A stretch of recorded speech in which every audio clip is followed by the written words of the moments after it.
Hola, buenos días. En esta charla vamos a hablar de higroma quístico, vamos a hablar de la definición de los hallazgos ecográficos, de los diagnósticos diferenciales que tenemos que tener en cuenta y del proceso diagnóstico una vez que realizamos el hallazgo ecográfico.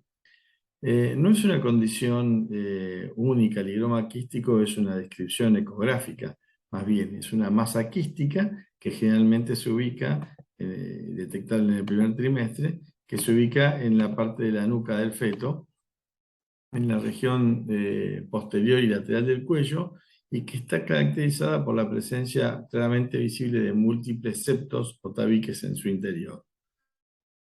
Cuando uno hace la ecografía de la semana 11-14, alrededor de la semana 12, se puede ver como una imagen quística que está aceptada a nivel de la nuca fetal, pero también se ve a lo largo del barrido corporal que existe un edema subcutáneo generalizado. En el caso que estamos viendo en el video también hay un ligero derrame pleural. Todo esto configura lo que se denomina un cuadro de Hydrops. Y como vamos a ver más adelante, debido a la alta asociación con anomalías de cromosomas, podemos encontrar distintos hallazgos descritos en estas anomalías cromosómicas. Existe una discusión de si el higroma quístico tabicado del primer trimestre debe ser discriminado en forma separada de la translucencia nucal engrosada, pero de cualquier manera tenemos que considerarlo como un hallazgo que puede ser compartido, ya que en los dos casos lo que estamos viendo es linfa acumulada. Bien, el principal diagnóstico diferencial que hay que hacer tanto en el primer trimestre como en el segundo trimestre, sobre todo con higromas quísticos a nivel de la nuca, es que no estemos delante de un cefalocerio occipital.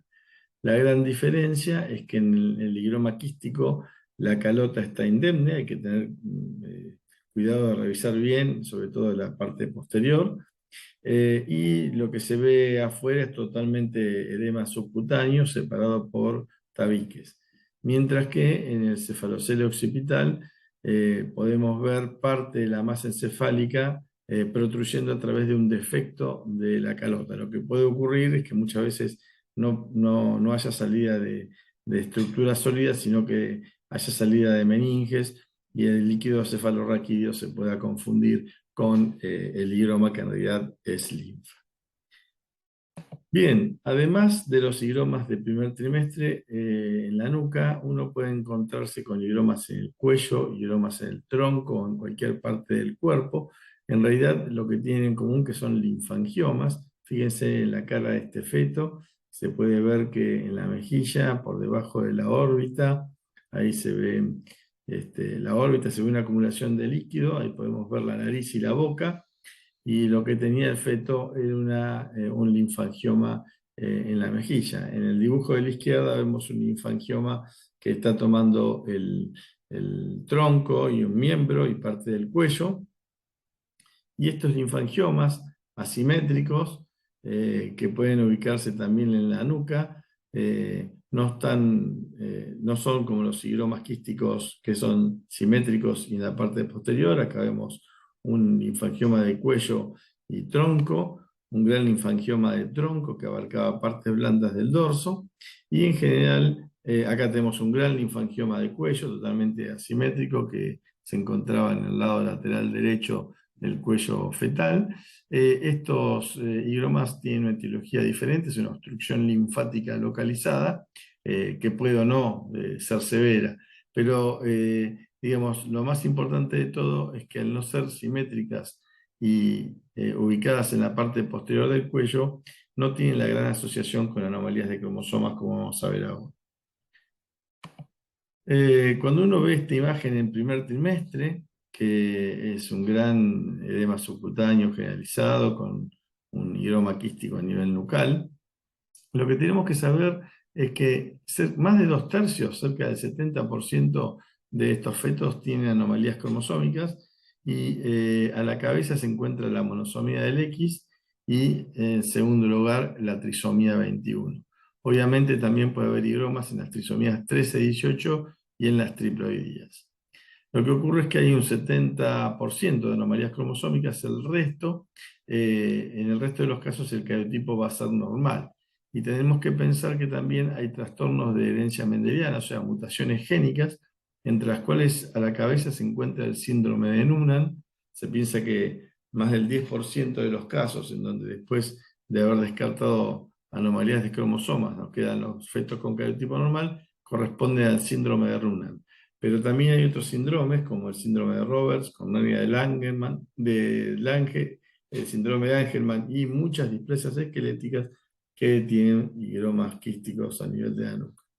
Por último, también podría ocurrir que no existan anomalías genéticas y que el feto tenga una insuficiencia cardíaca por anomalías cardiovasculares complejas.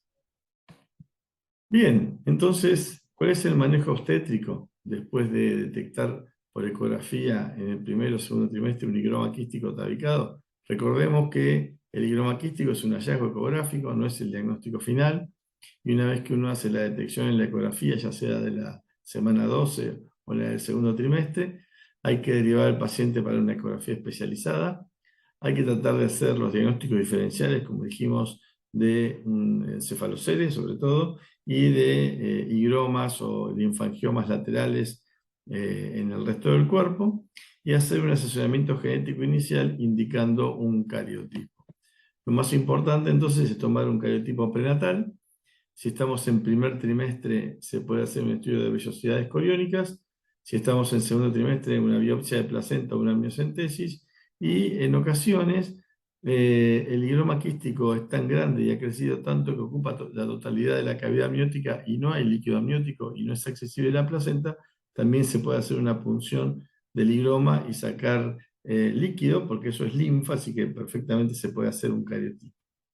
Si tenemos posibilidad, podríamos guardar ADN para evaluar si posteriormente el cariotipo es normal. Porque la mayoría de las veces que uno encuentra esto, nos vamos a encontrar con una neuploidía y vamos a realizar un asesoramiento genético de acuerdo a esta anomalía cromosómica encontrada. Podría ocurrir también que el cariotipo fuera normal o euploide, y si tuviéramos disponibilidad de realizar estudios moleculares, podríamos extender los estudios a microarray y eventualmente a estudios moleculares, entre los cuales tendría que estar incluido un panel en donde esté incluido el síndrome de Noonan, porque recordemos que es la primera causa no cromosómica de higromas quísticos tabicados.